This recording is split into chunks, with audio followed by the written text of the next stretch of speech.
What is up, guys? Welcome back to Too Much Tech, and today we're going to be taking a look at the full-size version of the Ducky 1-2 keyboard. Now, this keyboard is available in obviously the 60% that's extremely popular right now and back ordered for about a month, the 75% 10 keyless version, and the one I have here today, which is the 100% full-size keyboard. They've even got a calculator button on this keyboard, which I'm not a fan of. That's like my number one nitpick. Why is there a button for a calculator on the keyboard? Other than that, I'm gonna give you guys my quick thoughts and impressions on this keyboard. I've been using this keyboard for about the past 2 weeks. I do think that it's a pretty good keyboard. Is it kind of pricey? Yeah, a little bit. It definitely is. Is it worth it? I don't know, that's up to you. Keep in mind, this time around, I went with the Cherry MX speed switches or silver switches. Basically, they just have a lower actuation point than any other Cherry switches. So I'm gonna go ahead and give you guys a quick sound test of that, and then we're gonna move on with the rest of the design of the keyboard.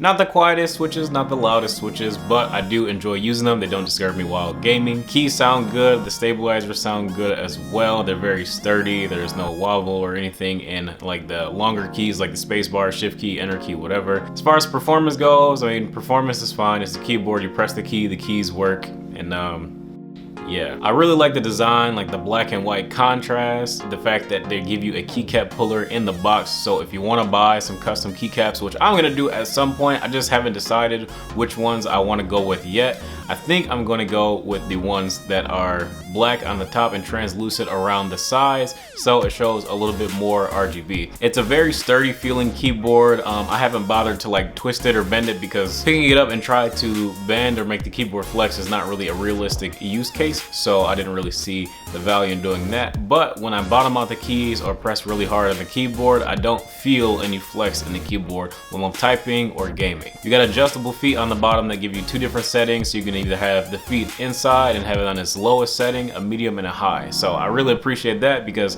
all the time I leave all my keyboards in the high settings they go because I like to have my keyboard angle when I'm playing, typing, gaming, whatever. And then this keyboard also interfaces with USB Type-C. So I like that, it's future-proof. If you want, you can buy a custom cable because it's not built into the keyboard. So I really do appreciate that. I'm debating on which color I'm gonna get because again, I don't know which keycaps I'm gonna go with. And then once I figure out the keycaps I'm gonna go with, I'm gonna go with a custom cable as well for the keyboard to personalize it and make it my own. In my brief unboxing video that I did that I'll also have link in the description, I was unaware that there was official software that you can use to configure the RGBs on the keyboard.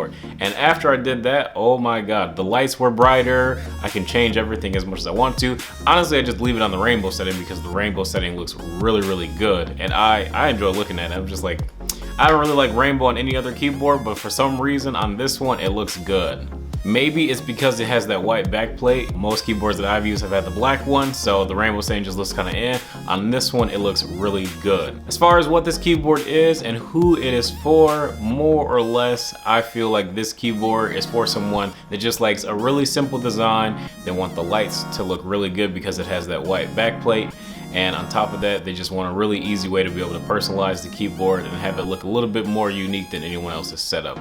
Now, I have a couple things about this keyboard that I don't think are nitpicky. I think that these do need to be changed with the next version, like maybe the Ducky 1, 2, 3 or whatever they want to call it. Other than volume keys, this keyboard does not have media keys at all. Like not even, I would have preferred having media keys in the F row just to kind of keep the form factor small because I do like that. Even though this is a full-size keyboard, it's not one of those like huge, fully featured full-size keyboard that has like macro keys and media keys that like add to like the entire dimension of the keyboard. I'm glad that it's not one of those, but the media keys are just missing. Like they're not in the F row at all, and I wish that they were, because not being able to control that on the keyboard, easily having to leave the game and application and stuff like that just to control the music is really annoying. Now the keycaps that come with the keyboard, they're okay. They're not like fantastic or anything, but they're okay. The font is fine.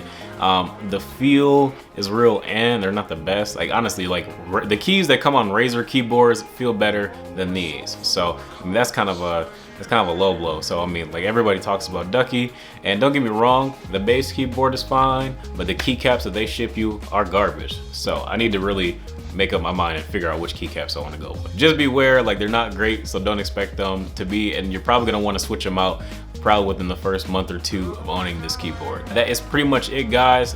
Honestly, like this keyboard is really basic. I don't want to say that the 1-2 Mini is overhyped or the 1-2 series in general is overhyped. I mean, I think it's a solid keyboard, and for around 130 bucks, I mean, if you're just looking for like a really simple, basic keyboard that you can customize and make your own, I do think that this is a potential candidate that you should look at. But if you really need those media keys, and honestly, like I think about it every time I use the keyboard, like I said, like that's a really big thing that does bother me, maybe you should think about going a different route. But that's gonna be it for the video today, guys. If you guys enjoyed, be sure to drop a like, subscribe if you guys are new. Just want to thank you guys again for coming through and watching the video, support the channel. Check out my Instagram and my Twitter as well. But thanks again for checking this out, and I'll catch you guys in the next one.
You know what you should do?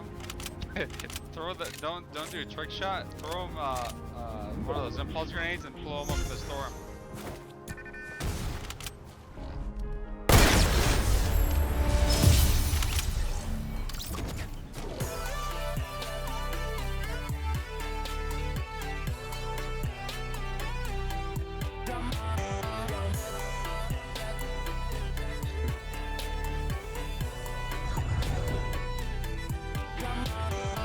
Yeah.